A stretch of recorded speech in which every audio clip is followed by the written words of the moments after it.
We all have memories of our upbringing. Brownsville is really like, it's hard. The Bronx growing up in the 1980s was really rough. It was all about blue-collar families, the hustle, a lot of side hustles.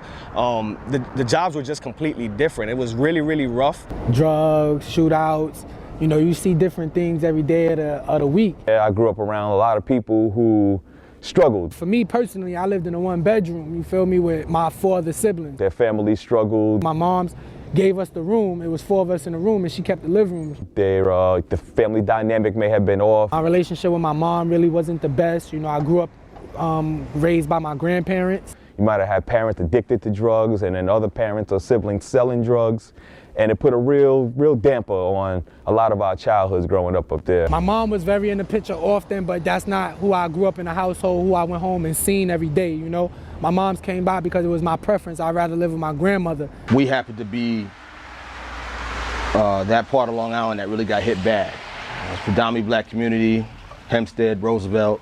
They really saw some really rough times. And I was a 14-year-old teenager going to the Bronx to fight. You know, sometimes we'd be fighting grown men, sometimes we'll be fighting police, sometimes, you know, we're fighting people our age, and like, you know, there's a saying, all is fair in love and war, and, you know, how I'm trying to raise my kids now, I just let them know about some of the stuff from back in the day. I feel like that trauma is bittersweet. The 80s had a feel to it of so much fun. The music was fun, everybody was dancing. Because it either made us strong as hell, or it left us in a place where we perseverate over it and we can't get over the trauma we dealt with. And all you got when you're growing up in Brownsville is really your friends, because sometimes you got parents that's on drugs, some parents that just simply don't care. So all you got is your friends and yourself to raise yourself. And then on the other side of the 80s though, behind the scenes, it was a lot of grief, violence, poverty. Every winter in Brownsville, if you lived in Cephalo Projects, the heat was out mostly through the winter. So all you had to survive was the stove. And it may leave some people missing some skills here or there, or unable to move forward because of the stuff they experienced. Really put a big dark shadow over the positive that was going on at the same time. that's just how it was growing up in New York, especially being part of the Universal Zulu Nation. I remember rolling through the hoods with my dad, actually seeing abandoned buildings, seeing crackheads. For my profession, a lot of kids that are in there, that are incarcerated are in there for like attempt or murder. We were, doing stuff that we don't really got no business doing at that age. It wasn't all about hip hop, breakdancing, and graffiti. And it's all within where they live. There's like blocks versus blocks, hoods versus hoods. And for me, the places where I grew up or where I would hang out, if it wasn't in my neighborhood, then it'd be my cousins, but we all knew each other. What I see now, since I work with children who their parents are our age, you kind of see the fatigue from this work ethic that was established, I feel like, for our generation. When I was in Jersey, I was the only one really, working. It was, rough out there. Before the Zulu Nation even existed, you had the Savage Skulls, the Nomads, the Black Spades, and all these gangs, the Ball Busters, and like warriors. Yeah, you had that's exactly how it was. The way that we were taught back then was we were taught to survive. So my dad had me actually sitting down with crackheads, learning about crack and drugs, and learning about how to stay away from it. It definitely was a different setting. It always repeats. It's a cycle. But after about 5-6 years in, I said, man, this is a better life for me, because where I was coming from, if my parents did not move my sister and I probably wouldn't be talking to you right now. I'd be in jail, murder, the typical, unfortunately, catching the virus of environment. Every neighborhood growing up has a guy who's like their neighborhood hero, and we used to talk about how he wasn't a good person, but he was our person, and he got murdered maybe, I want to say 4 or 5 years ago, and that really hit me hard. That was a sense of my childhood that was never taken from me because he was still around. It was always like, we could reminisce about those days, And when he got murdered a couple years ago, it really hit me hard that how not only how lucky I was to make it out, but B, how unfortunate for everyone else that they weren't able to get out. But what saved me was I had basketball. I was fortunate to have two parents that were key figures, essential figures in my life. I had good, inspiring people. I also had a mentor when I was in junior high school. She was my art teacher. She really looked out for me and made sure I was okay with in school and outside of school. You know, her job went above that. So college for me was an escape, and that's kind of what I try to promote to youth. She was more like mom and dad away from home.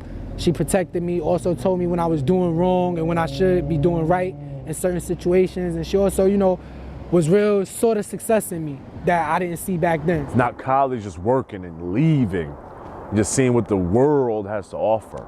The biggest thing for everybody, especially for me and some of my friends growing up there, was you got to get out. Whatever you got to do, you got to get out.